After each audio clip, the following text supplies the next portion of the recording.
안녕하십니까. 다시 한번 인사드리겠습니다. 네, 성북대 입문한 강석근입니다.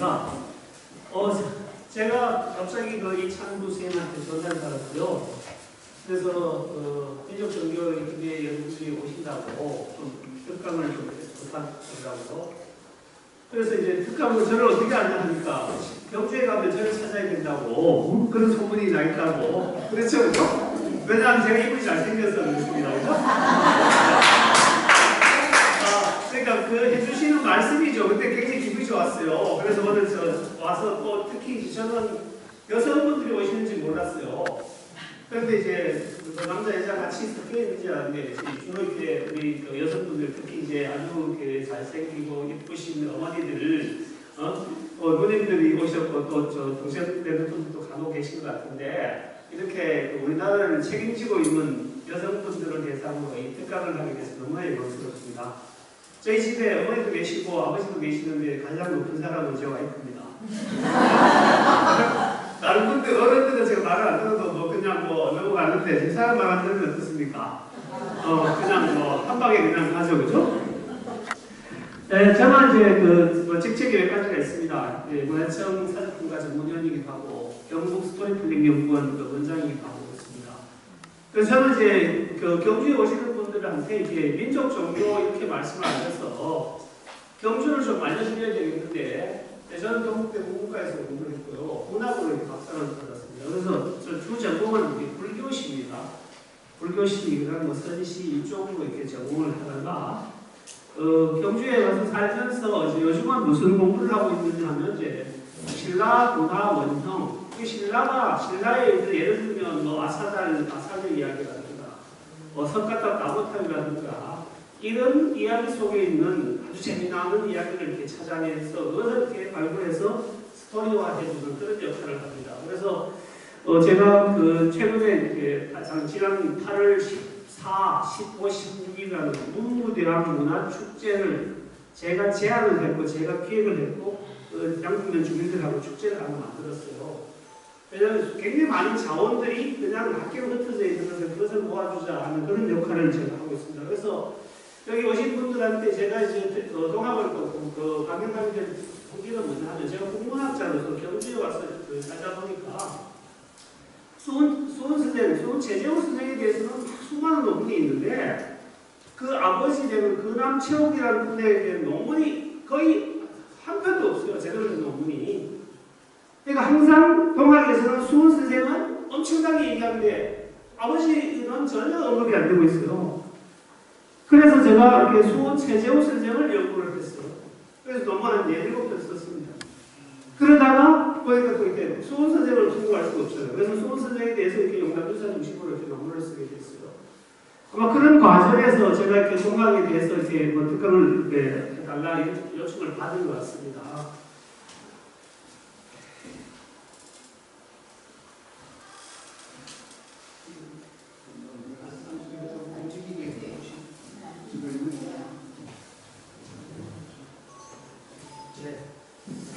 그래서 저는 이제 경주에 살면서 굉장히 이렇게 특징적인 것 중에 하나가 제가 서울 가서 학교에 갑니다 해서 다른 학교 교수님 만나면 이런 얘기를 하십니다. 저보고 경주에 살아서 제가 경주에 살아서 너무 즐겁대요. 너무 고맙대요. 왜냐하면 여러분도 경주에 왜 오셨습니까? 경주에 문화재가 많았어요.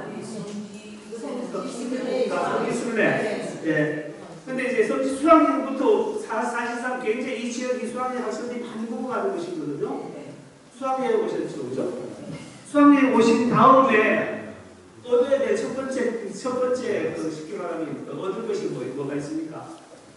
수학여행 마치고 돌아갔을 때 얻을 수 있는 거. 신라의 모도 문화유적지에 대한 지식을 얻어간다. 지식을 얻어가는 분은 작게 얻어가는 것이고요. 실제 이제 수학여행이라든가 여행의 가장 궁극적인 목적은 뭐냐면 가치 창조예요. 오늘의 내가 아닌 내일의 내. 쉽게 말하면 그 유적과 유물을 보고 여행을 통해서 새로운 나를 만들어가는 게 여행의 가장 큰 목적입니다. 그게 쉽게 말하면 선제동자가 이렇게 수행을 하면서 아주 그 무도 여행을 가는 것처럼 여러분도 오신 목적도 사실은 뭐 일종의 무도 여행이잖아요. 그래서 석굴암 불국사에게 그런 사진 찍고 가는 것이 아니라 어떤 마음의 변화, 내가 이 여행을 계기로 어제로 어제의 나, 오늘의 나가 아닌 내일의 나가 되는 것이 바로 어떻게 여행이 가장 첫 번째 목적입니다. 근데 이제 많은 분들이 경주에 와서 어떻게 합니까? 그냥 다니고 그래요.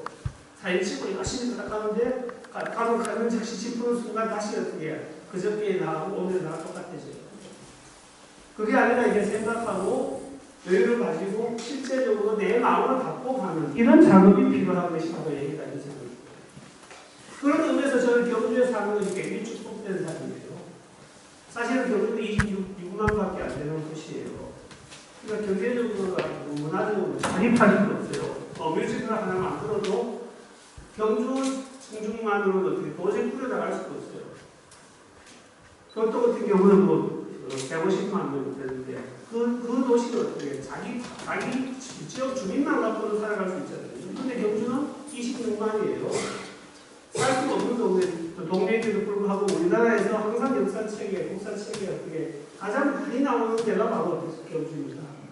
근데 경주를 다녀가시면서 사실은 달라져야 되는 게 뭐냐면 경주는 BC 57년 박덕거세가 이렇게 건국한 곳이죠.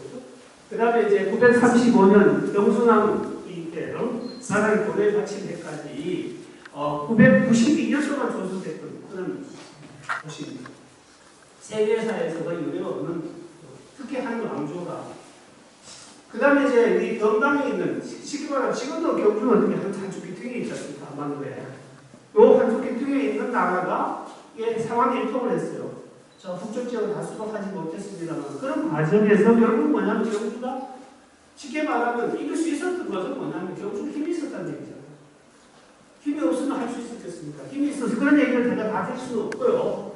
그래서 천년도읍지였고 그 다음에 세계 문화유산, 세계 문화유산을 갖고 있습니다. 지금 불국사, 석굴암, 그 다음에 경주 역사 유적지구 남산을 포함해서 경주 남산을 포함하고 그 다음에 이제 최근 10년도에 이렇게 전개된 가래마을과 양동마을입니다. 우리나라에서 이렇게 세계 문화유산이 3개가 이렇게 전개된 사례가 별로 없어요. 세계에서도 베를린하고 한두 개 도시밖에 없습니다. 그러니까 경주는 이렇게 특별한 도시임에도 불구하고 어떻습니까? 항상 신라를 중심으로 올라가요. 그런데 중요한 건 마지막에 있는 것은 어떻게 해요? 동학의 성지라는 것이죠. 동학의 성지. 동학하면 그 민족 종교, 대표적인 민족 종교죠. 그죠? 대표적인 민족 종교인데 제가 이제 경주 살면 굉장히 동학 때문에 좀 속상할 때가 굉장히 많아요. 왜냐하면 굉장히 이름도 좋고 굉장히 가치관도 좋고 굉장히 어떻습니다. 바람직한 종교고 이 시대에 가장 필요한 종교인데 힘이 없어.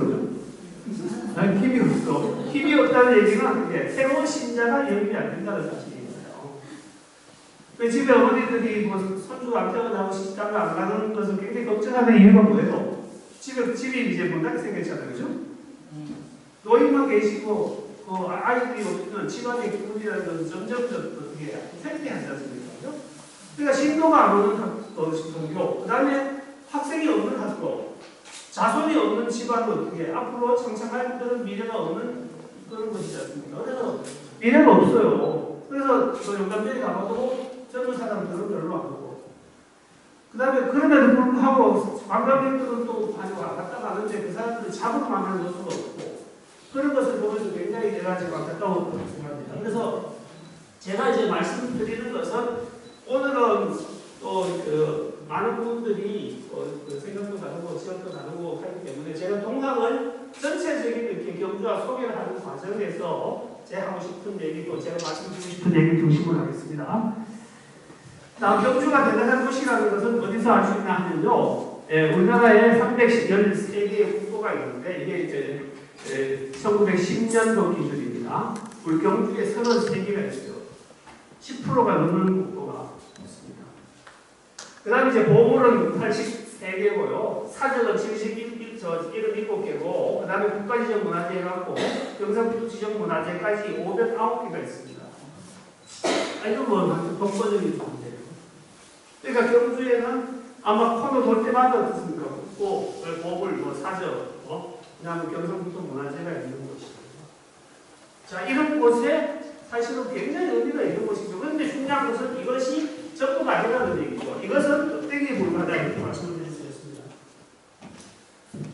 자, 이제 동학 성지 동학에 들어가는 부분입니다. 경주에는 산이 크게 이제 4개 있어요. 동쪽에는 무슨 산이 있죠?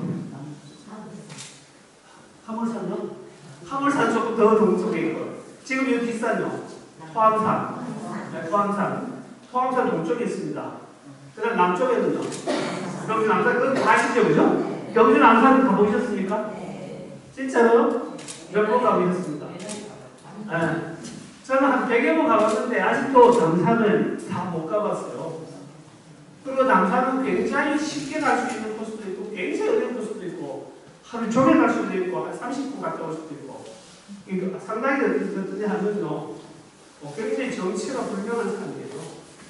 그러면서도 올라가면 어떻게 곳곳에 이렇게 불교유적들이 굉장히 많습니다. 그래서 사실은 무슨 박물관이거든요. 그래서 토암산은 이 불국사 뒷산이 토암산입니다.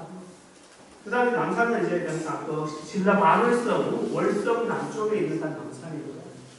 그 다음에 서쪽에는 무슨 산이 있죠? 근처에 가면 간석산이죠. 가까이는 선도산이 있고 조금 더 먼 큰 산은 간석산, 김유신 장군이 칼로서 바위를 찾았다는 그 간석산이고요. 그 다음에 이제 서쪽에는요. 금오산이 남산입니다. 경주 남산은 첫 번째 금오산이고 경주 남산의 주 한 봉우리가 금오봉이고요. 한쪽은 동이산이고 그렇습니다. 그래서 남산은 크게 봉우리가 2개 있는데 그래서 그 작은 봉우리 쪽을 금오산이 이런 남산을 금오산이라고 합니다. 그 다음에 서쪽에 가면 뭐냐면 지금 우리가 왔는 금이산이 있습니다. 한쪽에. 그리고 사실은 경주 남산은 신사유적이 굉장히 많은데요. 이 금오산 서산에 금오산은 신라의 유적이 거의 없어요. 신라나 고려 사람들은 완전히 어떻게 이 산을 입고 살아가는 것처럼 유적이 없어요. 저 뒤쪽에 저쪽에 가게 되면 용명리 쪽에 가게 되면 삼천석탑도 있고 그런데요. 저는 완전히 숨겨져 있어요. 그래서 최욱 아버지가 그런 얘기를 해요. 완전히 숨겨진 비경을 새롭게 찾았다 이런 얘기를 해요. 그래서 이 금오산은 뭐냐 하면 최씨 일가족의 산이에요. 동아리가 증량산을 이렇게 폐계선생이 오가산 그래서 우리 산이라고 얘기했어요. 저는 이제 이 경주 최씨들 보고 이 우리 산은 방현대 산이다. 등기부 등본산이 아니라 심정적으로. 근데 이 산은 완전히 어떻게 최재우 아버지 최오 이어를 갖고 그 아버지 최종화 어른이 경영했고 그 다음에 아들에게 물려준 산입니다. 그래서 완전히 이 산은 최시들의 산이다 이렇게 말씀드릴 수가 있고 그 다음 북쪽이 어디냐면 지금 백률사에 있는 백률사 금강산입니다. 그래서 소금강산. 그래서 북쪽이 굉장히 거기에 산이 작아요. 그래서 북쪽 가에 많이 내려와서 이제 경주에 풍수지리에서 어떤 문제가 있다 이렇게 얘기를 합니다만 그래서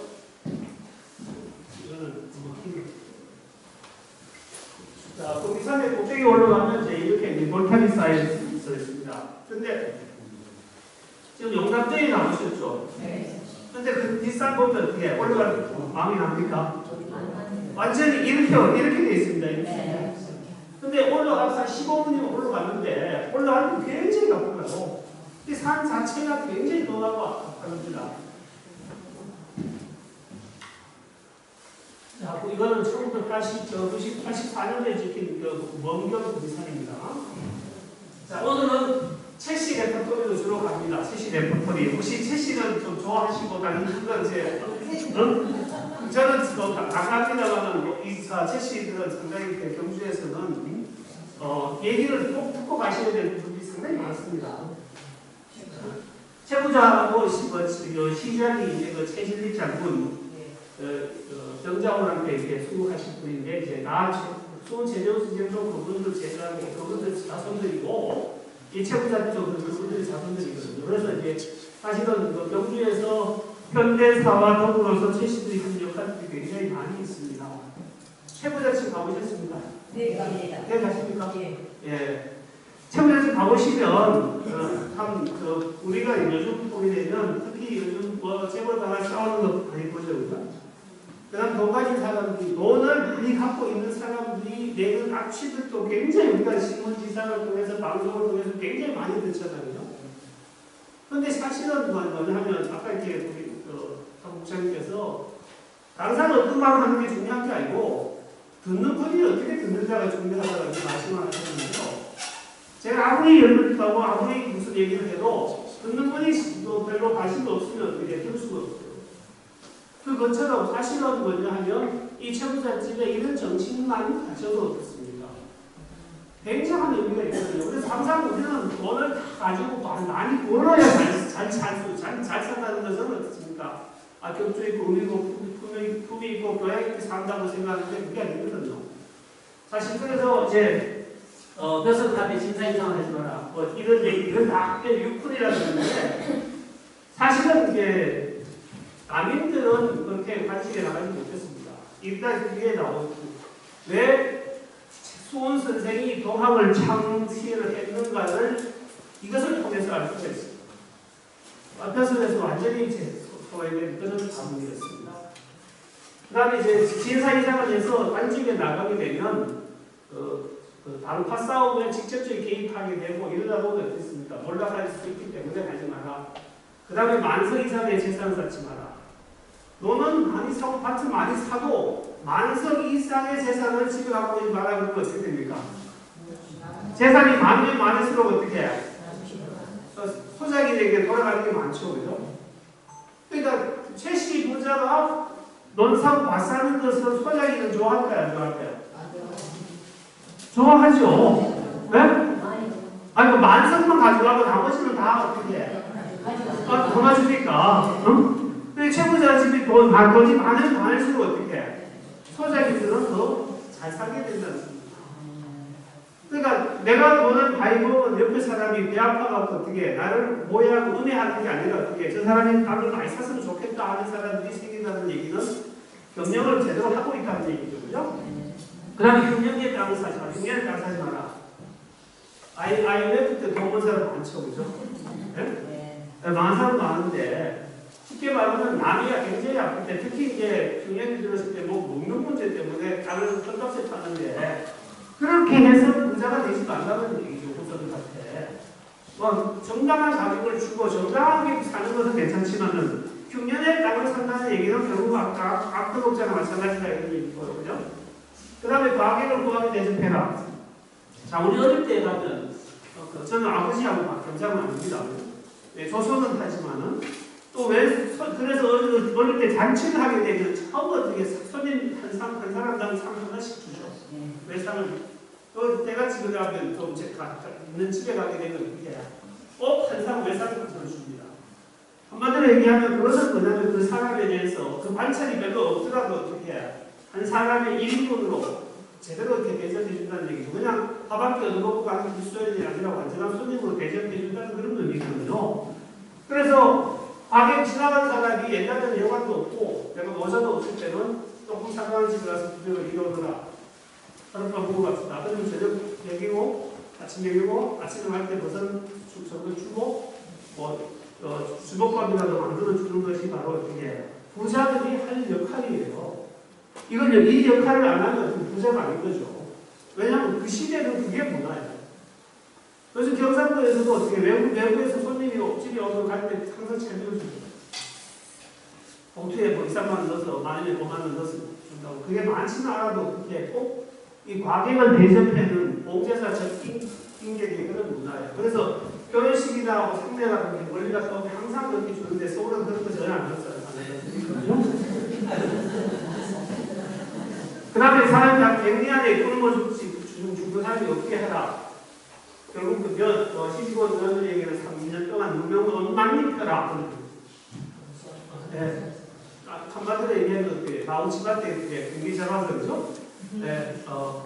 쉽게 말하면 그 집에 앞으로 이렇게 며느리가 돼서 그 집은 후대를 지켜갈 수 있는 입장이 어떻습니까? 부잣집에서 이중망생이 아니라 그렇게 내픽하면서 배워야 된다 이런 얘기를 가르쳐 주는 거지 않습니까? 이게 이제 채무자의 6훈의 6가지 교훈입니다. 가훈입니다. 그래서 이걸 토대로 어떻습니까? 그래서 사실 내려가시면 얘기하겠습니다. 부대 진사하면 이거 할아버지, 부대 할아버지부터 계속 진사한 게 아니고 이렇게 흩어져서 이렇게 9명의 진사를 이렇게 미칭으로 존경하게 대접해서 이제 부대 진사 이렇게 얘기하는데 한마디로 가까운 집안에서 9명의 진사가 나왔다 이런 말씀이에요. 그래서 지금 이제 경주 채부자집 바로 옆에 있습니다. 이렇게 이제 새로 집을 지어서 이제 채부자 아카데미 이렇게 이제 이름을 붙이고 뭐 공무원이라든가 이렇게 바깥에서 오신 분들 여기 모시고 이제 채부자집에 이렇게 가르쳐줬던 그 육훈을 중심으로 한마디로 얘기하면 이제 어떻게 삶을 경영할 것인가의 문제를 이렇게 고민하는 그런 시간을 갖게 되는데 아직까지 그렇게 성행하는 교육기관은 아직까지는 아닙니다.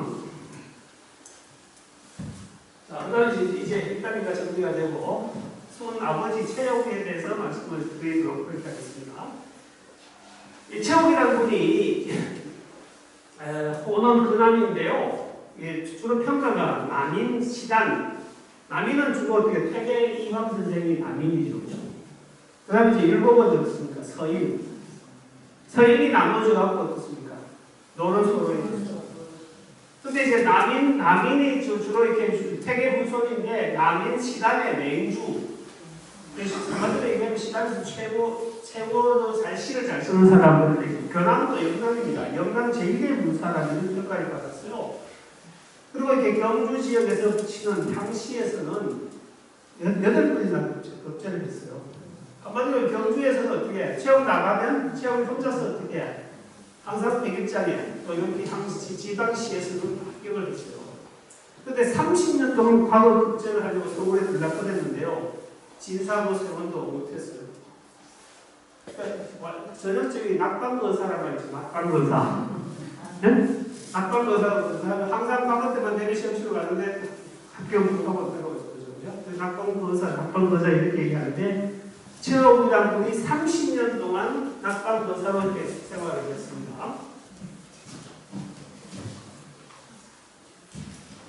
자, 그래서 최옥이라는 분이 어떠냐면요. 저 태계 이황에서부터 그 다음에 학봉 김성일 여기서 달라집니다. 누구?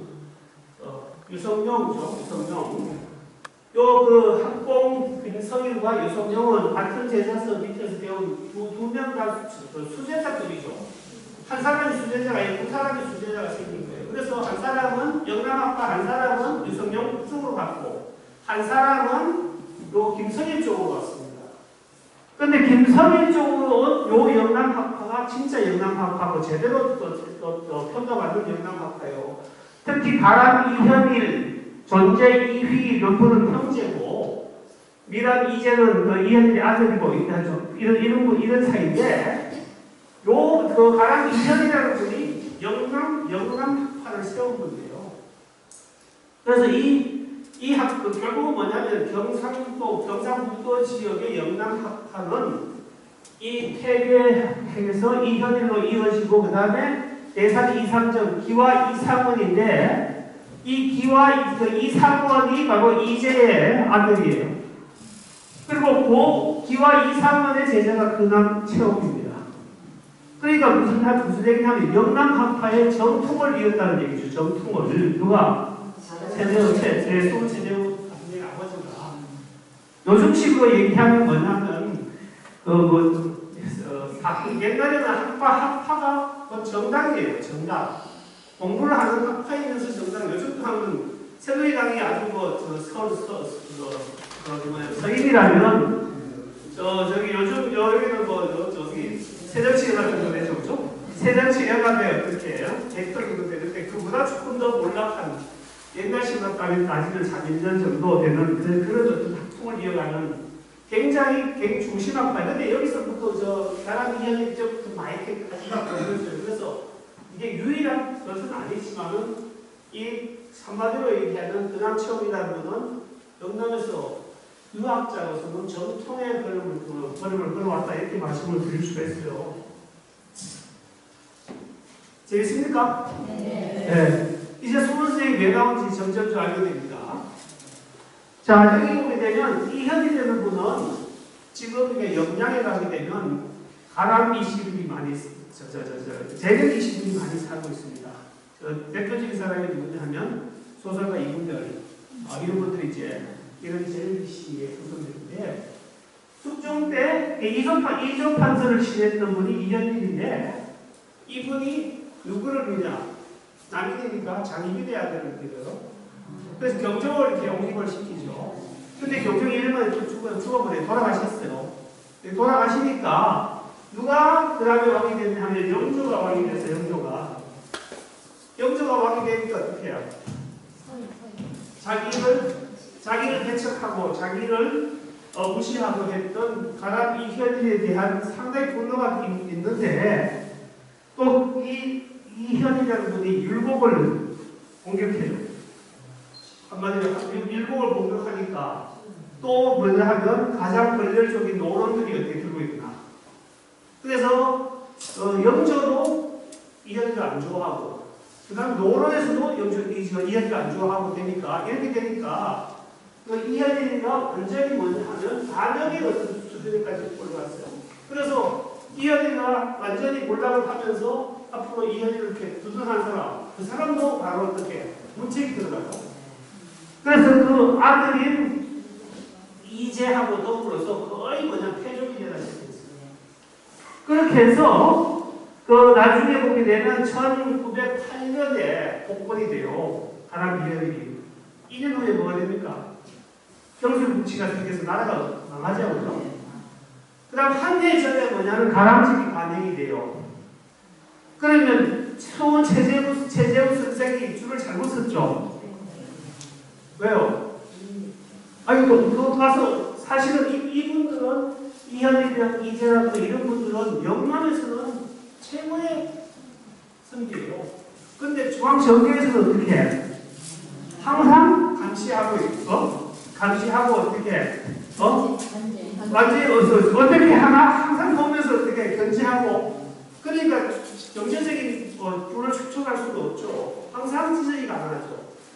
그래서 이 상원이라는 분이 경주로 못 살아서 이사를 와요. 경주에 그냥 도망을 시키고 와서 최재우 아버지를 가리켜요. 그래서 그게 합통이 이어졌다고. 그러다가 또 못 살아서 다시 어떻게 영양적으로 이사를 갑니다. 그래서 최재훈의 아버지 연암시험 선생이 영남의 학통을 이어받을 수 있었어요. 그러면서 이제 최홍에게 이상원 선생이 자기 아들도 부탁하고 이렇게 했는데도 결국 어떻게 최재훈 선생의 아버지도 과거에 등재를 못하니까 흡제를 못하니까 있는 재산은 전부 과거 중지하다가 다 팔아먹고 어떻게 나중에 점점 가난해지는 그런 상황이 되어버렸어요. 바로 그러니까 이제 이현일의 가람 집은 가람 집은 사후 200년 동안 근서였어요. 그리고 그 복권이 어떻게 해요? 경술국치가 일어나기 2년 전에 복권이 됐으니까 조선 후반기에는 어떻게 전혀 활동하지 못합니다. 그런 사람이었어요. 그런데도 불구하고 한국 유학사에서 영문학과에서는 그 최고의 양반집으로 알려져 있어요. 왜냐하면 어차피 경상도에서는 특히 남인들은 학원 못 간다. 자존심을 지키면서 후학을 가르치는 이쪽에 매진됐던 그런 상황이죠. 근데 이제 최욱 선생님이 어떻게 공부도 그렇게 잘했다는데 어떻게 성격이 어떠냐면요. 자기는 서울 수립한 지 가서 보러 간 지 30년이 되었는데 한 번도 법문에 권세에 있는 사람 집에 문에 들어가지 않았다요. 이게 무슨 얘기냐? 그냥 잘 나가는 사람 집에 안 갔다는 얘기가 아니라 내가 그것을 부탁하고 한 번도 한 적이 없다. 네. 그러니까 시험도 치고 갔지. 여기 정집, 자기 정집 누구 집에 가서 경주에서 온 아무개입니다 하고 어떻게 해요? 안 갔다는 얘기예요. 그래서 이제 서울에 또 편지 한 장 보내지 않았다고 얘기를 하고 있어요. 식결이 어떻습니까? 급제할 수밖에 못할 수밖에 없죠, 그죠? 그 다음에 이제 이번에 또 어떠냐면 이거 경주 책시들 보고 어떻게 해요? 무슨 평가된 얘기들이 있는데 전형적인 경주체질의 성격을 갖고 있어요. 뭐냐면 출세기를 위해서 본문을 찾아 건세 있는 집을 찾아가는 사람들을 신랄하게 평가해가고 뭐냐면 번갈장구라고 얘기해요. 번갈장구. 번갈장구는 이렇게 맹자에 나오는 얘기인데 뭐냐면요. 맹자의 예루장에 나오는 얘기야. 어떤 부인과 첩이 있어요. 근데 그 남편이 항상 아침에 일어나면 아주 뻐기면서 나가요. 오늘 장강급 때 누구 만나러 간다. 오늘은 병사 누구 만나러 간다. 이렇게 하고 나가요. 그리고 돌아올 때는 항상 어떤 술이 취해 돌아와. 그러면서 그 사람들이 한 번도 직권을 볼 수가 없어. 그래갖고 하루는 미행을 해요. 미행을 하니까 뭐냐 하면 아침부터 갈 수도 없으니까 인간 하다가 이렇게 점심 때쯤 되니까 뭐냐 공동묘지로 가요. 공동묘지로 가니까 여기저기서 항상 어떻게 쌍배가 있죠, 그죠? 그거 가면 어떻게 항상 고기 먹고 술 먹고 그죠? 그렇게 얻어먹죠, 그죠? 그렇게 다시 돌아와. 그러니까 부인하고 첩이 보고 그걸 보고 어떻게 집에 와서 울고 있는데 남편이 와갖고 어떻게 나는 오늘 누구만 가갖고 아주 대접받고 왔다 이렇게 있지 않아요. 그러니까 이제 그 처첩이 그 두 사람이 뭐냐면 저 사람이 또 어떻게 한세를 보낼까 하고 어떻게 구걸 하겠다는 얘기가 바로 이 건강상도예요.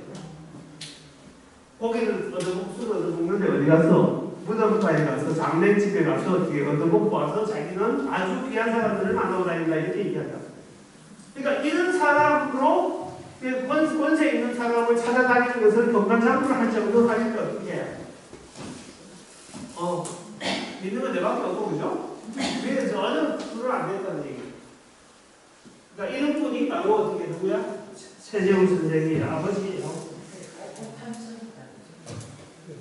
이런 사람을 남산 알깍발이죠.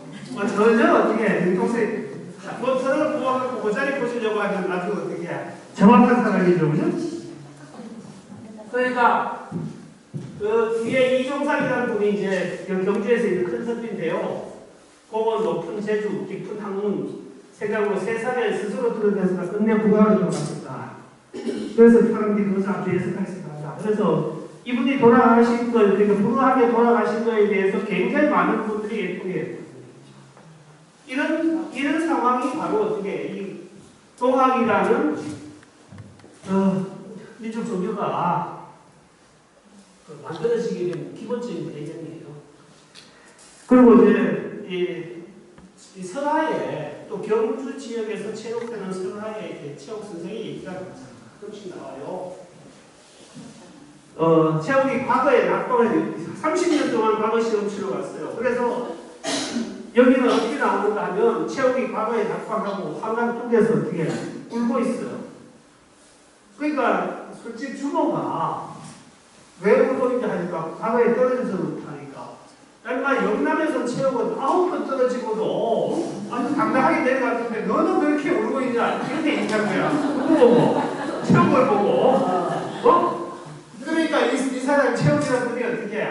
야 내가 과거에 금제는 못했지만은 너무 그저 나를 알아줘 주모도 나를 알아주니까 나는 금제한 거에 못지않다 이러면서 내려왔다는 얘기. 이런 얘기가 실려있습니다. 또 한 가지는 뭐냐면 우리 체육이 워낙 똑똑하고 워낙 그렇게 잘하고 하니까 어떤 정승이 또는 어떤 지역에 뭐 북정사라는 것을 하고 있는 사람이 자기 딸을 어떻게 해? 자기 과수 딸을 어떻게 이렇게 장가를 보내는 네가 만약에 내 사유가 되면 앞으로 출세를 보장시켜 주겠다 이렇게 얘기했는데도 나는 시골에 아내가 있습니다. 절대 그렇게 할 수 없습니다. 이래갖고 그 사람의 미움을 받아갖고 그냥 또 그렇게 좀 거절했으면 될 텐데 어떻게 해? 아마 이번 성품으로 봤을 때 어떻게 해? 자존심을 아마 엄청 건드렸겠죠, 그죠? 그러니까 이제 그분의 방향을 어떻게 해? 금지할 수 없었다. 이런 얘기예요. 그래서 한 사람의 과거를 어떻게 딱 정리를 딱 해보면 줄도 잘못 썼죠, 그죠? 어떤 줄? 스승줄을 잘못 썼잖아요. 쉽게 말하면 몰락해가는 집에 이렇게 줄을 댔으니까 이 몰락이 다수가 될 수밖에 없고 또 서울에 가서 어떻게 좀 공문에도 가서 어떻게 출입도 하고 영남에서 누구라고 좀 뇌물도 가져가고 경주 특산물 한강가도 좀 사가고 그지? 그렇게 했어야 되는데 천년하루도 좀 데려가고 했어야 되는데 그게 아니니까 이런 상황이 벌어진 거예요. 그래서 최옥이라는 분이 굉장히 어떻게 해야 고지식한 분이었어요. 고지식한. 그야말로 고지식한 분이었어요. 자, 우리는 다른 급제는 과거 시험은 몇 살 때부터 갑니까? 12살인데 뭐 인생에서 가장 좋은 것 중에 몇 가지, 가장 나쁜 것 중에 몇 가지가 있는데 가장 좋은 것 중에 나쁜 것 중에 하나가 소년급제죠. 20살 전후한 시기에 급제하면 어떻게 인생 만료가 아주 이상해진다. 이런 얘기를 해요. 왜냐하면 젊은 나이에 급제하는. 그러니까 옛날에 아주 똑똑한 사람들은 20세 전후에서 급제한다는 게 달라요. 그럼 20세부터 이 사람이 마지막 때가 54세까지 어떻게 과거 시험 출발했어요. 10대 후반부터. 그러면 54세 때 1815년에 어떻게 이제 동생 더 이상 안 돼. 어머니 돌아가시기 전에 아버지 돌아가시기 전에 과거는 그때를 치우려고 했는데 이제 지금 다 아시다시피 제 신립장군 이후에 최씨 가문에서 급제한 사람이 별로 없어요. 그러니까 전부 어떻게 한 대 갈수록 어떻게 양반의 지체 높은 양반에서 일반 양반에서 하면 양반으로 계속 떨어지고 있어요. 그러니까 급제하지 않고는 어떻게 탈출할 수도 없어. 그래서 너가 제발 내 죽더라도 열심히 공부해서 반드시 급제해라 이렇게 개명을 드니까 포기도 못해요. 그러다가 30년 공부하다가 영남 서사로 입사를 해. 무슨 얘기냐? 지금 오늘 가보셨어요? 혹시 생각 가보셨어요? 그 생각 자리에서 살다가 지금의 용담정이 있지 않습니까? 지금의 용담정 그 자리가 뭐냐면 용담 서사라고 하는 집이 있어요. 이 사람이 그거 지어갖고 거기 들어와요. 거기 들어와갖고는 이제 과거 준비작업도 안 하고 어떻게 여기 경주 제자가 어떻게 뭐 하냐면 제자를 가르치면서 지금까지는 주로 뭐냐면 사장이라 그래서 과거 진사시험치고 할 때 시를 짓고 글을 짓는 쪽에 이렇게 공부를 하다가 그런 걸 다 포기하고 이제 성리학 공부를 하고 있죠. 성리학 공부. 자기 마음을 찾는 공부. 이런 공부를 뭐냐면 54세부터 하게 되고 더 이상 과거가 내 것이 아니다 이렇게 생각하고 포기를 해버려요. 자, 요런 전에 이제 70이 되어서 지금의 근천에 있는 이 지역에 시집 갔다가 돌아온 한씨 여자를 제가정을 맞이 해갖고 이제 아들 낳았죠. 여기서 태어난 아이들이 바로 최재호 선생입니다. 자, 근데 이제 안영은 독수리였고 수원은 소가 수원인데 실제적으로 이렇게 해월 선생의 호는 해월이에요. 해월 바닷속의 다리야. 수원은 어떻게 물과 구름 굉장히 부드럽죠, 그죠? 근데 부드러운데 이 사람이 살아온 삶은 어떻습니까? 전혀 아니죠, 그죠? 그러니까 쉽게 말하면 뭐냐면 당신들이 수원이라고 어떻게 호를 지었는데 수원이라는 물 자체도 그렇고 또 한 가지는 뭐냐면 구름도 그렇고 이렇게 정처 없이 이게 흘러가는 그런 정치가 될 수 있어요. 그래서 이분들이 호를 지을 때 상당히 자기 나름대로 의미를 가졌을 텐데 이걸 보게 되면 두 분의 호가 굉장히 문학적이에요. 그래서 실제적으로 그냥 일반 선생님들보다도 더 문학적인 건 호인데도 불구하고 그분들이 살았던 삶들을 굉장히 특별했다 이렇게 말씀을 드릴 수가 있어요. 자, 아버지가 54세까지 과거 공부를 했는데 또 아버지가 참은 줄이 동안줄이 썩은 동안줄이었어요. 그죠? 네? 그 다음에 이제 어머니가 뭐냐면 제가녀, 결혼하고 온 제가녀예요. 그래서 경북 대전령 제가녀의 자식은 뭐냐면 서대자식이니까 서자가 돼요. 아버지가 과거 급제도 못했으니까 아버지 기분도 어때요? 반정부적인 그런 생각도 많이 했겠죠. 그죠? 세상 뒤집어졌으면 좋겠다 하는 생각을 했을 거고 이 똘똘하게 태어난 이 최재호 선생님이 어떻게 해? 아버지의 그 힘겨웠던 삶에다가 어떻게 해요? 또 자기가 맞닥뜨려야 되는 삶이 어떻게 해요? 힘드는데 중요한 것은 내가 그런 게 아니라 이게 그 시대를 쉽게 말하면 조선 말기적 상황에 왔을 때 완전히 어떻게 시대가 시대는 변해가는데 이 정부는 어떻게 역할을 변하지 않고 주로 어떻게 서민적인 정책을 쓰지 않으니까 어떻게 점점 백성들은 죽게 되겠다. 그러니까 사회가 점점 이런 식의 되면 어떤 변화가 생기잖아. 그때 나온 대부분의 종교가 민족 종교 아닙니까? 한마디로 얘기하면 그런 어려운 시절을 겪고 오면서 나온 종교가 민족 종교니까 사실은 민족 종교가 그러한 상황에서 우리나라 현대사를 책임진 부분이 굉장히 많아요. 그래서 그런 것들은 제가 아주 존경스럽게 생각을 합니다. 지금 이제 최재훈 선생님 생각 옆에 있는 전도교조 대신사 수군 최재훈 비법이 이렇게 있습니다. 이것은 이제 수훈 생각 20살 때 이제 화재로 이렇게 소실된 그런 집인데 그 뒤에 이렇게 복구가 됐는지 그런 기록이 안 나와 있는데요. 지금도 이제 수훈 선생 생가에서 갖고 있는 수훈 문집을 보게 되면 어떤 것은 불이 탔어요. 이 책에 이렇게 불 흔적이 있어요. 그 책들이 이들을 봤는데 그다음 글씨는 어떻게 수훈 최재훈 여기는 뭐냐 박정희 대통령이 글을 썼어요. 앞에 큰 비문을. 그다음에 이제 이현선 선생님이 비문을 썼고요.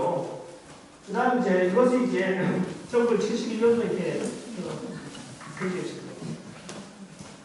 그다음에 경주에서는 이런 성역화 이런 사업을 굉장히 많이 해요.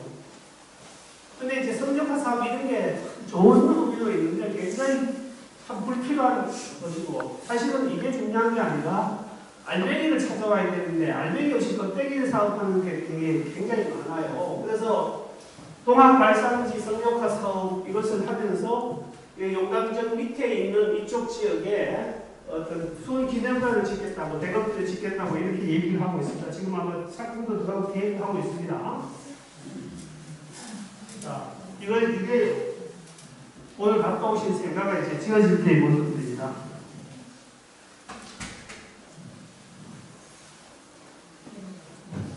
여기로 갔다 오셨습니까? 네. 자, 갔다 오니까 여기도 어때요? 더 어떻습니까? 여기 가면 참 좋아요. 네. 아주 좋은 장소예요. 자. 지금 이건 이제 용담장에 들어가면 성화문입니다. 자, 지금 이 포인트가 이게 안 나오는데, 요 성화문을 통해서 올라가면, 이쪽 지역에 그 다리를 건너기 직전에, 밑에 여기 보고 있어요. 여기가 뭐냐면, 원저가 있다고요. 수훈 최재훈 선생의 할아버지 최종하 공이 아들이 나중에 거기 필요하다 싶어서 사준 암자가 있어요. 복령이라는 스님이 이제 갖고 있었던 것인데요. 그 암자 원저관이라는 암자가 있어요. 이게 지금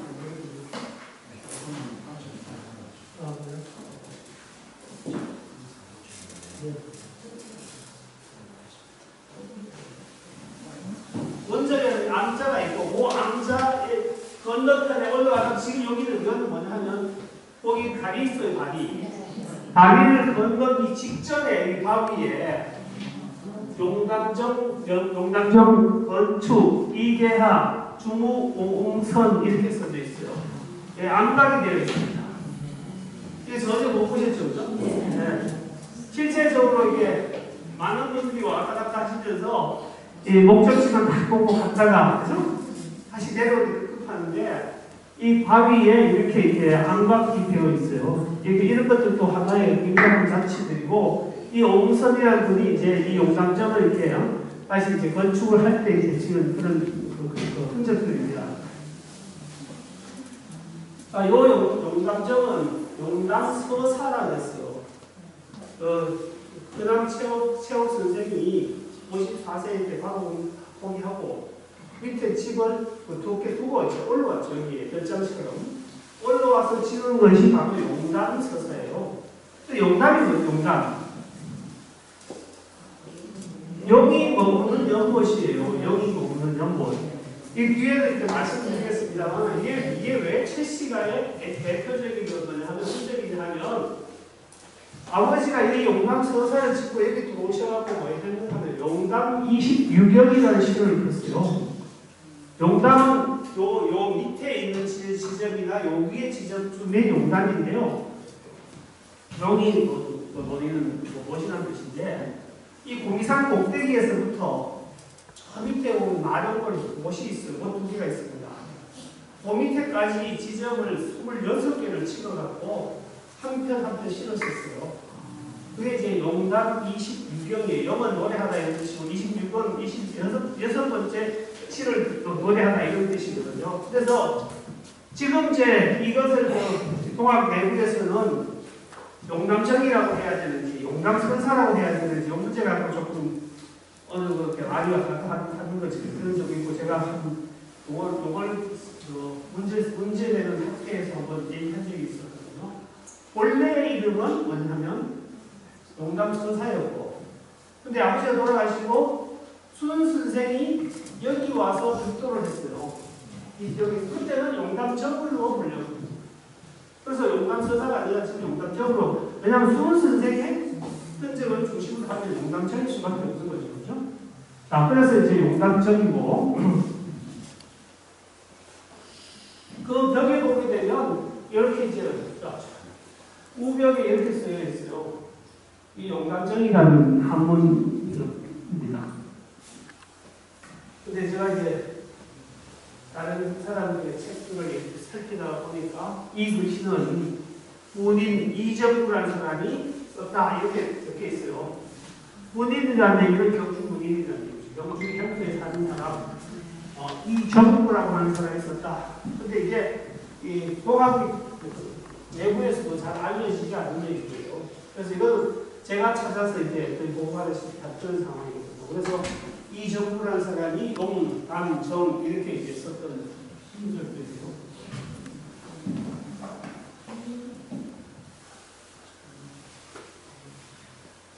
자, 아까 말씀드린 것처럼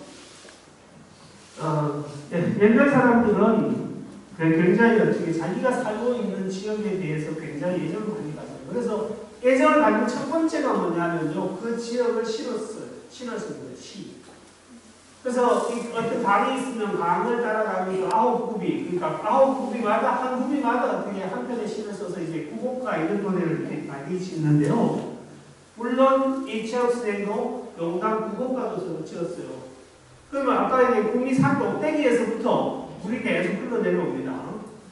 그것을 따라서 두 군데 9군데를 노래한 것이 용담 구곡가고 그것을 따라오면서 26군데를 읊은 것이 뭐냐면 26경이에요. 자, 우리 여러 쌤들은 지금 집 주위에 산에 자주 가시죠, 그죠? 가시는데 그냥 갔다가 어떻게 운동을 하고 내려오죠, 그죠? 그러면 오늘부터 이제 좀 달라지셔야 돼요. 아까 예정의 가장 큰 목적이 뭐예요? 가치 창조. 어제하고 오늘 내가 달라져야 된다고 했잖아요, 그죠? 그러면 내가 올라간 아차산이 어떻게 아차산 5경이 어떻고 아차산 10경을 한번 만들어 보세요. 그럼 아차산의 10경 그러면 몇 군데 아름다운 명치를 찾아야 되면 어떻게 갖다 내려올 필요 없잖아요. 하늘도 보고 땅도 보고 돌아도 보고 시로도 보고 어떻게 봄에도 가보고 여름에도 가보고 가을에도 가보고 겨울에도 가봐야 되잖아요. 쉽게 말하면 우리는 주는 사과를 없이 먹는 게 아니라 사과는 맛있게 먹고 사과는 의미 있게 먹고 사과는 굉장히 멋지게 먹고 사과를 가장 어떻게 이 세상에 사과를 다시 못 먹는 양으로 한번 사과를 잡숴보세요. 그러면 그냥 사과가 어떻게 아주 새로운 사과가 되어주잖아요. 그러니까 내가 살고 있는 곳은 뭐냐면 예전을 갖고 바라보기 시작한 거예요. 그게 바로 뭐냐면 용담 26경이고 그 다음에 이게 용담이라는 원리만 뭐냐면 원론자의 수투자예요. 그러니까 내가 살고 있는 우리가 살고 있는 지역을 지배를 안 못해요. 왜? 부동산을 선사갖고 있을지 몰라도 그걸 그냥 무심코 보는데 옛날 사람들은 어떻게 해요? 그걸 보고 노래하고 그걸 보고 그 그 앞 산에 들어가서 하늘 보고 땅 보고 거기 뭐 힘든 거 어떻습니까? 의미를 부여했다니까요. 그래서 수분 아버지가 용담 28년을 노래하고 용담 구국가를 노래하면서 어떻게 입도하면 몇 달이다. 내 나름대로 내 정치나 내 감정으로 이 땅하고 보내는 거예요. 이렇게 유서 깊은 곳을 누가 받았어요? 수원 제대로들이 받았다는 얘기죠. 그래서 그냥 산이 구리산이 아니라는 얘기죠. 그래서 최씨 가문에는 왜 구리산이 좋은 성산입니까? 이런 문제가 있는 데다가 최진일 장군이 태어나는데 구리산이 물었어요. 불교에서는 부처님이 태어날 때 육종 진동이 일어나고 뭐야 하면서 껍질가 되는 거 그랬잖아요. 그죠? 근데 예, 어머니를 태봉을 부셨을 거예요. 그죠? 저도 우리 아들 태봉을 제가 뒀는데 태봉의 특징이 뭐냐면 잊혀지지가 않더라고요. 아무리 세월이 가도. 근데 태봉이 없는 것보다 있는 게 낫잖아요. 이 지역도 노래 안 한 것보다 노래 한 게 낫잖아요. 그 다음 사대 안 한 것보다 온 게 낫잖아요. 근데 최진일 장군이 태어날 때도 울었고, 그 다음 수원 최재원 수생이 태어날 때도 울었고, 네? 울었고. 중요한 거는 그게 온 것만이 아니라 아버지가 바로 뭐야? 이렇게. 그 다음에 아버지가 있었던 이 구미산에 우리가 우사란이라고 해서 우사는 비의 신이에요. 비의 신. 비의 신에게 제사를 치면은 거북이가 거북이라는 것이 결국 뭐야? 물 속에 사는 거북이에요. 그래서 이게 물을 상징하는. 그래서 그 물길을 타고 내려오면서 그게 바로 어떻게 사해까지 연결되는 생명의 문제예요. 이런 정치, 쉽게 말하면 그냥 산이 아니고, 그래서 아까 이걸 최씨들이 제가 통합특강하면 항상 최씨들한테 빨리 문화재 공개하라고, 최씨산이라고. 그래서 용담절이라는 것이 바로 어떻게 최씨 부자에게만이 아니라 최씨 장군에서부터 그 다음에 이제 최림이라고 하는 집안 아저씨가 태어날 때도 그렇고 그래서 이렇게 3번 울었다고 하는 그런 아주 성스러운 산이고 그 다음에 아까 말씀드린 것처럼 신라 때까지 고려 때까지는 아무도 여기에 눈독을 안 냈어요. 근데 오직 이 최종화 할아버지가 눈독을 특별해서 여기서 구입해갖고 아들이 말하는 활동할 수 있는 영역을 만들어줬고요. 그 다음에 용담이었는데 특히 이제 처음에는 뭐냐면 원조감이었는데 이분의 스승 기와 이상원이라는 분이 와룡안이라고 해서 와룡안 그 남자 이름을 와룡이래요. 와룡 누구 한자에 용용자 용이 누워 있는 한자가 이렇게 이제 이름을 붙여주는 그런 공간이에요. 자, 그 다음 이제 수 선생님 얘기를 좀 더 우리가 일단 내고 해월 최정생 들어가는 거 있습니다. 영주에 지금 용담쪽에 가다 보면 이제 수 선생님 동상이 있습니다만 경주 황성공원에 여기 안 가보셨죠? 못 갔습니까? 예, 예. 이 황성공원에 가면 해월 선생님 동상이 있습니다. 그 동상에 보게 되면 일명에 이렇게 이제 도를 주고받는 도통 전수하는 장면이 이렇게 있어요. 최씨로 이어지는 이 도통이고 실제적으로 뭐 크게 의미가 있는 건 아니지만 그래도 최씨 문중에서 봤을 때 특히 이제 이런 동학이라는 것이 수원 선생도 대단하지만 사실 어떻게 해월 선생이 없으면 동학은 전체가 없을 거예요. 없어졌을 거야. 진짜 대단한 분이 바로 해월 선생이죠. 그죠? 항상 자, 이거는 이제 거기 새겨져 있는 보훈 취해에 대한 건데 이거는 영 조각을 잘못한 것 같아요. 왜요? 교조 신호는 억울함에 처형된 교조 집에 수훈 선생을 신원시켜달라 복권시켜달라 이렇게 이제 모이는데 데모하는데 전부 가슴이만 모여 있었는데 그죠? 그죠? 그죠? 이거 문제가 있죠, 그죠? 그러니까 쌍꺼풀 사람도 갔을 거고, 그 다음에 훈련사도 갔을 거고, 이거는 모든 사람, 그야말로 사무대에 가서 이렇게 얘기해야 되는 거지. 이 가짜애들만 나가지고 무조건. 이런 게 바로 어떻게 보면 오게티 같아, 오게티. 그 자체가 잘못된 건 아닌데, 한마디로 얘기하면 시대 정신이 안 들어가는 거예요, 시대 정신이. 그러니까, 아이디어를 준 사람이 이제 저게 했죠. 그때 당시에 정말 우리 교조가 억울하게 이렇게 참여를 받았는데, 죽은 사람을 살려주지 못해도 어떻게, 죄가 없다고 해주라. 응? 복권시켜주라. 이렇게 하고 왔는데, 뭐 저렇게 정착하고 언제 가겠어요, 그죠? 그냥 농사 짓는 발걸음, 그 다음에 계단 받침 치고, 이렇게 이제 이 부산부산하고, 그 다음 며칠씩 걸어갔는데, 꾀지지하게 가서, 정말 그렇게 해야 이렇게 그런 의미가 있을 텐데, 그렇습니다. 이게 누워버렸어요. 영담수주 사회원, 그래서 영담수주, 여기가 말아, 용이, 쉽게 말하면, 물이 아주 상당수는 많다고 중요한 물이 아니라, 용이 살아야 작은 물도 어떻게 해요? 의미가 있죠, 그죠?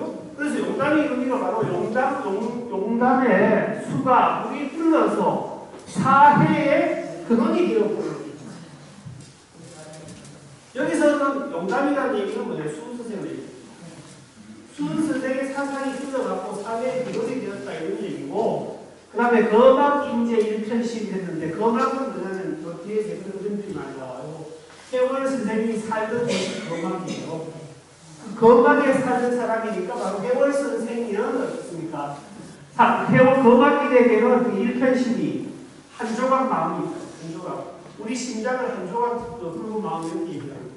한 조각 마음이라는 얘기는 뭐냐면 그 돌을 받아서 돌을 전하니까 그 한 가지, 한결같은 한 가지 마음만이 어떻게 있었다. 이렇게 해서 요 짧은 19 안에다가 수은 선생이 이야기하고 해월 선생이 받아서 이 동학을 전수하고 있다는 그 얘기가 어떻게 해요? 경주 강성공원에 있는 이 뒤쪽에다가 새겨놨습니다. 그 다음 이제 수학의 신관에 가게 되면 해월 선사 말씀이 있습니다. 말씀기가 있습니다. 해월 선생 말씀기가 있고요. 그 다음에 이제 기계면에 이제 찾아가는 집이에요. 금곡으로 찾아가는 집이죠. 여기 이제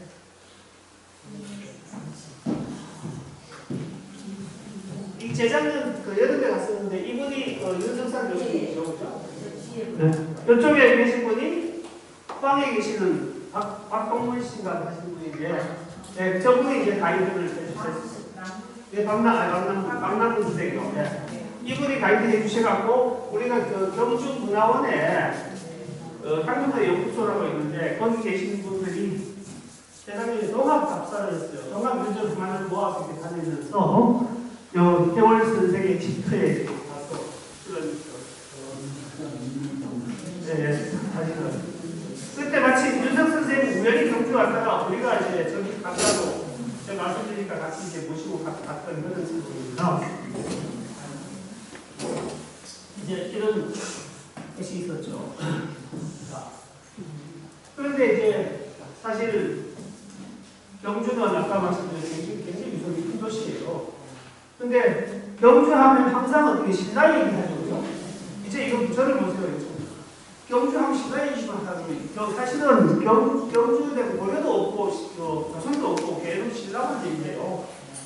그래서 경주는 항상 신라고 하면 무슨 모든 것도 신라로 갔는데 그 신라가 1000년을 지속되고 또 신라가 끝난 지 1000년이 넘었어요. 그때도 아직 신라로 갖고 살 수는 없었나요? 근데 사실은 수은 선생님이 나오셔갖고 이 동학을 이렇게 동학 사상을 창조를 하셨는데 이 사상 자체가 너무 깊이가 있고 너무나 생태적입니다. 쉽게 말하면 모든 사회 평등함에 올릴 수 있는 우리나라 세계에서 가장 대표적인 종교예요. 저는 불교보다 훨씬 더 어떻게 더 깊이가 있는 것 같아요. 근데 중요한 것은 뭐냐 하면 그걸 지금 이어오지 못하는 것이 이게 전추의 학이라는 얘기예요. 그래서 다 모든 것이 흥망성쇠가 있으니까 어쩔 수 없는 부분이긴 한데 그럼에도 불구하고 경주가 지금 그걸 못 따라가고 있어요. 그게 제가 말씀을 이렇게 많이 끝부터 먼저 드리자면 원래 경주, 상주 동학보당에서 동학자료원 1424점을 가지고 세계 문화유산, 기록 문화유산에 등재를 신청했어요. 지금 경주 부시장으로 많이 사는 고향이 상주예요. 그 사람 중심으로, 경남 부시장 중심으로 이렇게 이제 하고 있는데, 경주는 오리지널 원투가 아닙니까? 그죠? 근데 경주는 역할을 전혀 못하고 있어. 아무도 경주에서 한번 하자는 사람이 없어요. 근데 그거는 통합 본부에서도 경주 영감정을 너무 굉장히 어떻게 비중을 좀 덜 드는 것 같은 느낌도 있고, 경주시에서도 그렇고, 그 다음에 국가에서도 그렇고, 하여튼 경주를 그렇게 활용을 잘 못하고 있어요. 경주가 동학사상의 언제 근원지라는 것 자체를 잊어버리고 있다, 이런 얘기죠. 네. 자.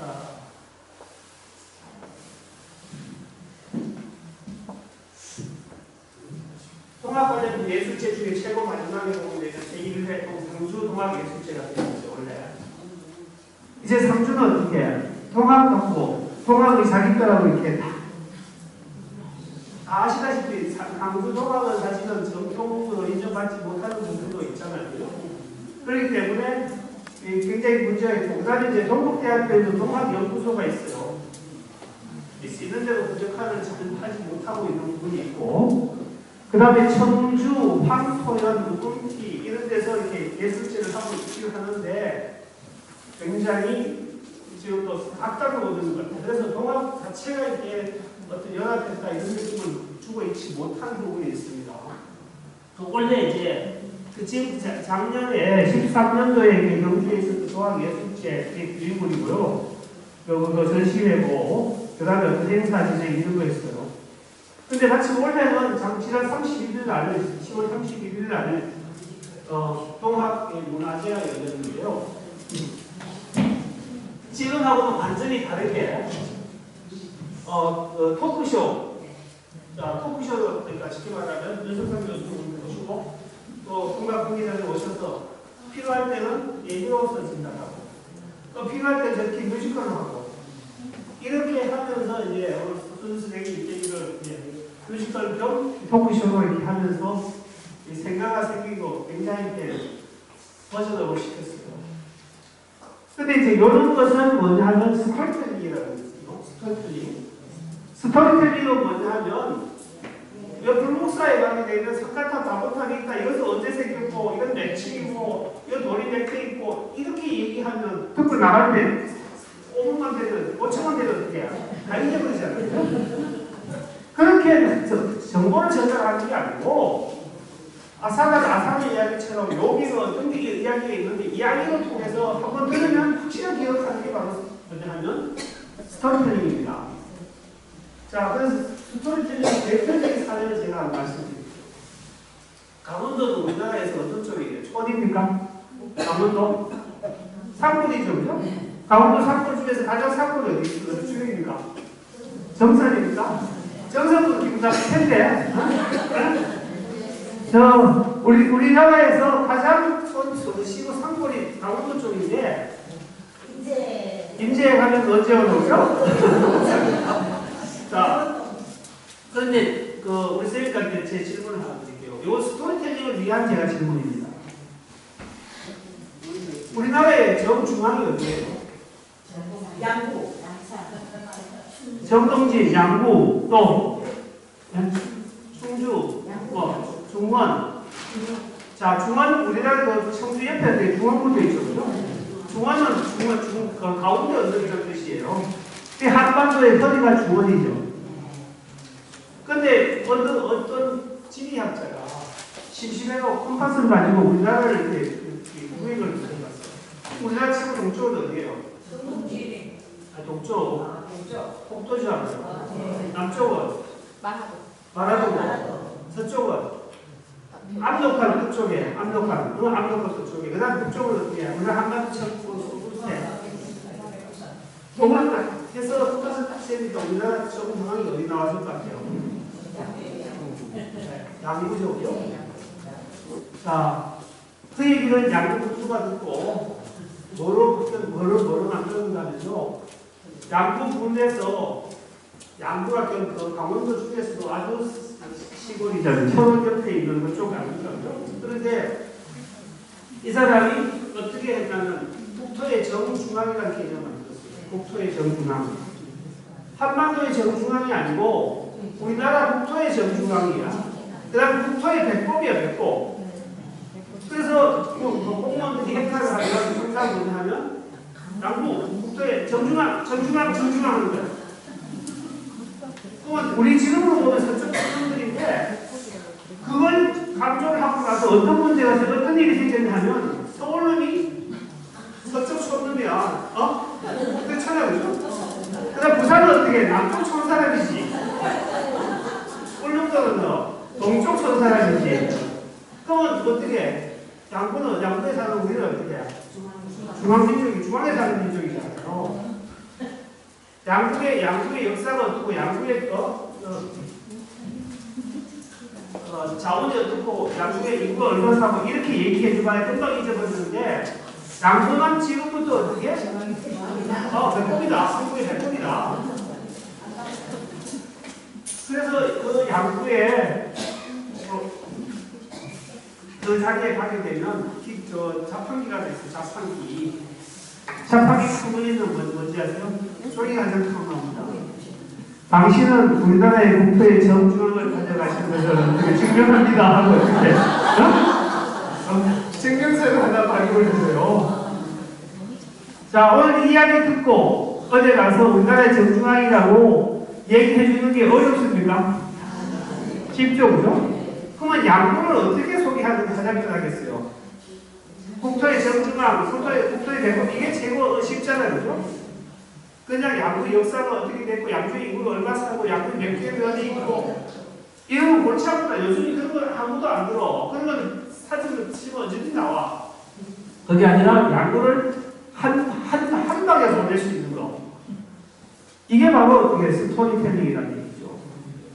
그래서 스토리텔링은 이야기를 지어내는 게 아니에요. 그 이야기 속에 있는 이야기를 꺼내는 것이죠. 꺼내는 거. 그러니까 이제 우리가 촌놈이라고 생각했는데 그게 촌이 아니라 어떻게 너무 중앙일 수가 있다는 거예요. 이야기에 내가 중심이 될 수 있다는 거예요. 그래서 그런 면에 봤을 때 콘텐츠라는 것 전체, 요즘 돈 버는 것들, 그래서 뭐 드라마를 만든다든가 이런 것들 보게 되면 대장금 같은 거, 조선 왕조실록에 한 12-13건의 기사가 나와요. 거기에 대장금이가 은연으로 활동했던 이야기 4꼭지밖에 안 나와요.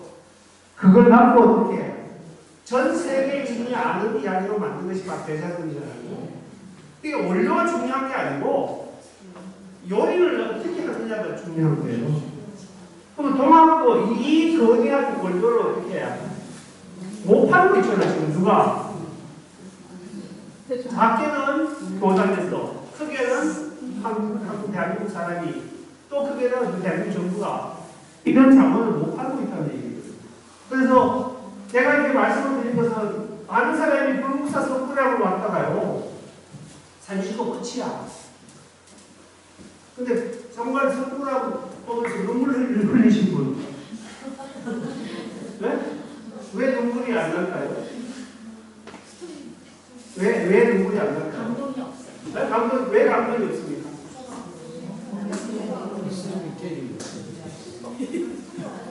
그게 아니거든요.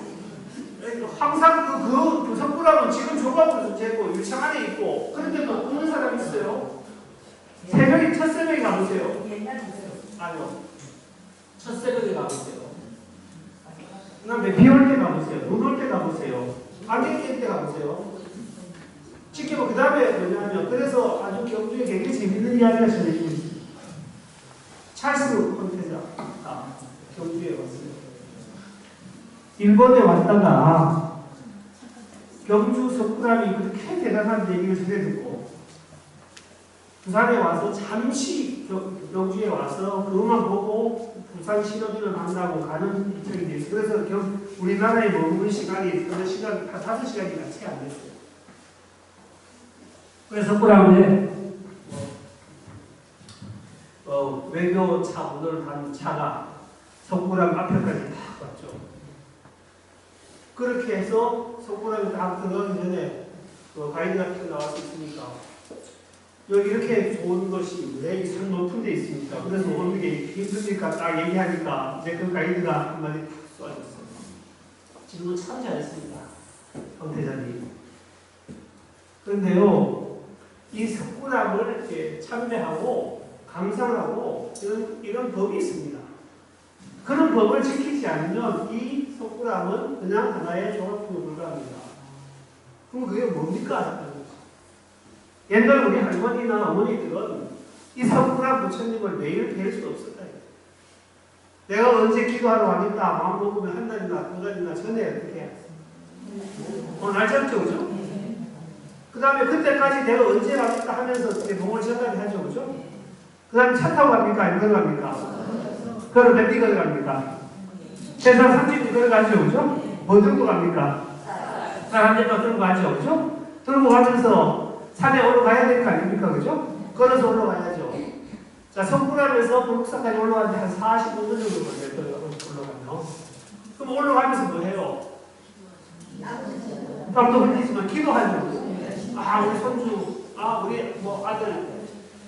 그렇게 해서 석굴암 가서 석굴암에서 석굴암 부처님을 뵐때하고 차 타고 가서 필라를 가고 석굴암 부처님 뵐때하고 어떻습니까? 쉽게 말하면 그 석굴암 똑같은 석굴암인데 석굴암 부처님인데 석굴암 부처님을 대하는 태도가 어떻습니까? 지금도 그러면 선생님들도 지금 내일 차를 버리시고 어디 가셔야 됩니까? 근데 걸어서 가셔야 뭐냐면 우리 눈물이 나와요. 눈물을 만날 수가 있어요. 쉽게 말하면 그는 마음의 준비가 없이 가서 본 석굴암을 멀쩡히 지나지 않죠. 근데 그런 마음을 갖고 갔을 때, 어떻게 겸허한 마음을 갖고 갔을 때 불국사 석굴암은 석굴암 부처님으로 나타나는 거죠. 그렇게 얘기하니까 그 사람이 사반하고 혼자 참배한 지 40분 정도 참배하다가 나중에 내려와서 하는 거야. 야, 부산에 전화해. 오늘 약속 취소. 나는 걸어서 가겠다. 올 때는 내가 몰라서 차를 타고 가지만 내가 갈 때는 걸어가겠다. 그래서 윗소리 벗어서 어떻게 넥타이 풀고 윗소리 벗어서 들고 내가 그러니까 지금 그 불국사에 와서 감동이 없는 이유가 뭔지 아십니까? 차로 내려주고 졸다가 내리면 어떻게 해? 앞사람 뒷꼬리가 보고 가죠. 그죠? 한 바퀴 돌고 오죠. 그런 사람들에게 어떻게 같이 참죠? 내 마음이 변화가 생기겠습니까? 절대 생기지 않거든요. 그래서 여행이라는 것은 그런 다친 마음으로 여행을 한다고 하면 100번 와도 어떻게 돈을 끼칠 수도 없고 어떤 좋은 인연을 만날 수도 없다는 거죠. 그래서 불국사를 올 때 편하게 오는 게 좋은 거 아니에요. 도로 잘 닦고 오니까 어떻게 경주에서 밥 안 먹어요. 갖다 들어보고 바꿔요. 그러니까 불편하게 해놔야 어떻게 오래 머물고 또 어떻게 스킨십이 있어요. 우리 옆집에 미스 코리아가 나왔어. 배출했어. 근데 그거 몇 살 누나야. 그래서 옆집에 있어라도 시집가고 있어. 미스 코리아 시집가서 잘 살면서 이게 무슨 의미가 있겠어요. 내가 그 집 누나 만나러 가다가 그 장독대 누나 보다가 장독대 깨져가 엊그제 축사기 맞고 그죠? 무슨 사연이 있어야 되잖아요. 하고. 그랬을 때 우리 집 누나가 미스 코리아하고 시집가 잘 사는데 얘기할 게 있지. 그냥 여기서 목기 커갖고 시집가서 잘 살고 있다. 이게 사연이 있는 게 아니잖아요.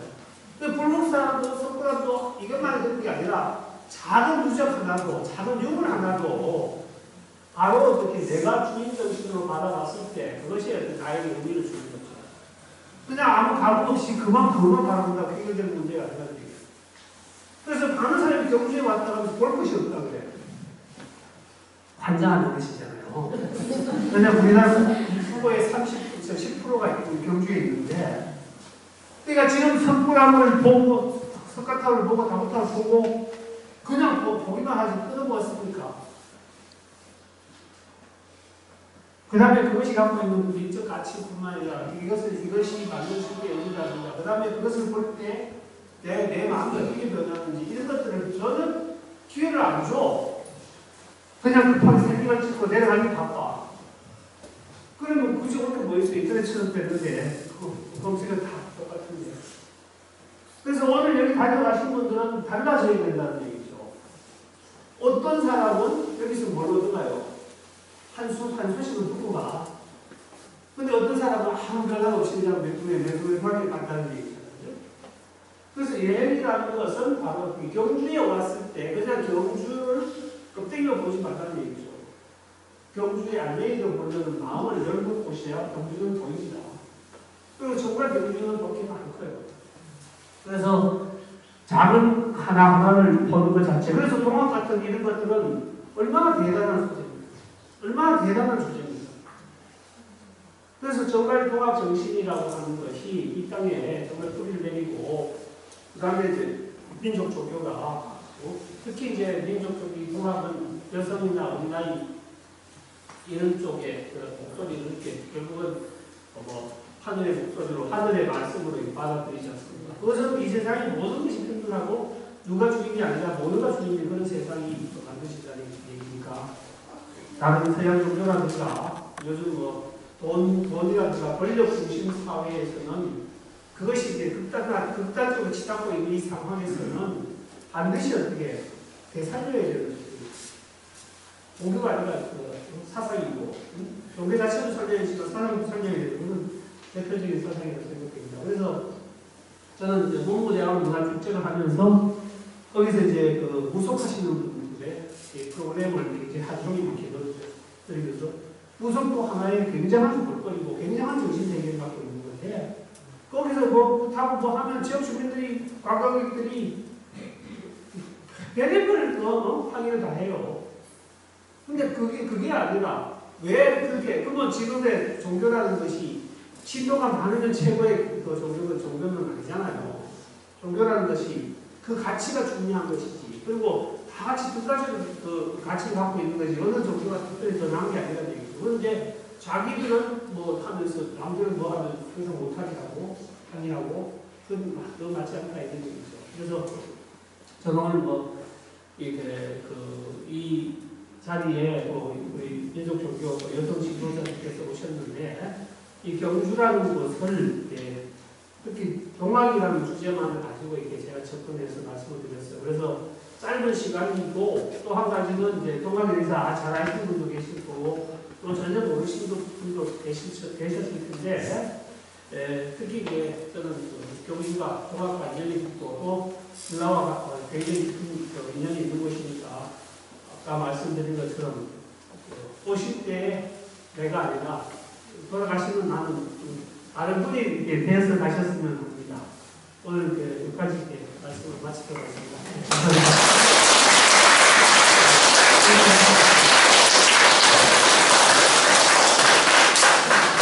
감사합니다. 오늘 강의를 들으면서 그냥 강의가 아니라 정말 옛날로 돌아가서 옛날 이야기 한 편을 듣는 것 같고, 그것이 가슴을 꼭꼭 담아서 돌아갈 수 있을 것 같습니다. 오늘 참 육단정을 다니면서 느낀 거라면 가을이 정말 가을 같다. 그 정말 가을다운 그 날에 정말 이런 유익하고 정말 보배 같은 강의를 해주신 교수님께 큰 박수 다시 부탁드립니다.